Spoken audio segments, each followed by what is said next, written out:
लेकिन दूसरी बात है हमारे सबके ध्यान देने की। अब वहां चर्चाएं ऐसी चलती है बांग्लादेश में कि भारत से हमको खतरा है और भारत से खतरा है इसलिए पाकिस्तान को साथ लेना चाहिए, वही हमारा प्रामाणिक मित्र है और दोनों मिलके, क्योंकि उनके पास न्यूक्लियर वेपन्स है, हम भारत को रोक सकते हैं। जिस बांग्लादेश के निर्माण में भारत की पूरी सहायता हुई, जिस बांग्लादेश के साथ भारत ने अब तक कोई वैरभाव रखा नहीं, आगे भी नहीं रखेंगे, उस बांग्लादेश में ये चर्चाएं हो रही है। ये चर्चाएं कौन करा रहा है? ऐसे वर्णन, नैरेशंस वहां पर चले, ये किन किन देशों की हित की बात है? ये तो देखने वाले, सोचने वाले समझते हैं, नाम लेने की आवश्यकता नहीं। हमारे देश में भी ऐसा हो, ये इच्छा है, क्योंकि भारत बड़ा बनेगा तो सब स्वार्थ के दुकान तो बंद हो जाएंगे और इसलिए भारत का ये सामर्थ्य न बने, ऐसे उद्योग चल रहे हैं। Deep state, wokeism, cultural Marxism, ऐसे शब्द चर्चा में बहुत है। पिछले साल भी मैंने उल्लेख किया था। कुछ लोगों ने कहा था कि अपने यहां तो है ही नहीं। ऐसा नहीं है, अपने यहां है, बहुत पहले से है।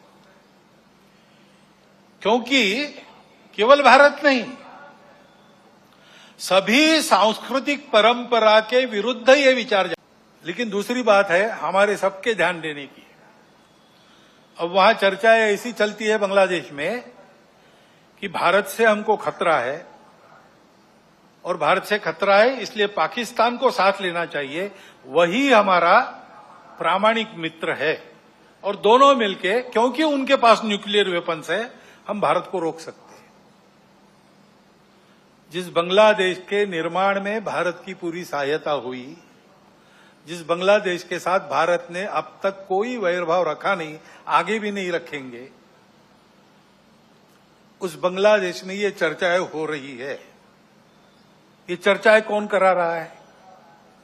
ऐसे वर्णन, नैरेशंस वहां पर चले, ये किन किन देशों की हित की बात है? ये तो देखने वाले, सोचने वाले समझते हैं, नाम लेने की आवश्यकता नहीं। हमारे देश में भी ऐसा हो, ये इच्छा है, क्योंकि भारत बड़ा बनेगा तो सब स्वार्थ के दुकान तो बंद हो जाएंगे और इसलिए भारत का ये सामर्थ्य न बने, ऐसे उद्योग चल रहे हैं। Deep state, wokeism, cultural Marxism, ऐसे शब्द चर्चा में बहुत है। पिछले साल भी मैंने उल्लेख किया था। कुछ लोगों ने कहा था कि अपने यहां तो है ही नहीं। ऐसा नहीं है, अपने यहां है, बहुत पहले से है। क्योंकि केवल भारत नहीं, सभी सांस्कृतिक परंपरा के विरुद्ध ये विचार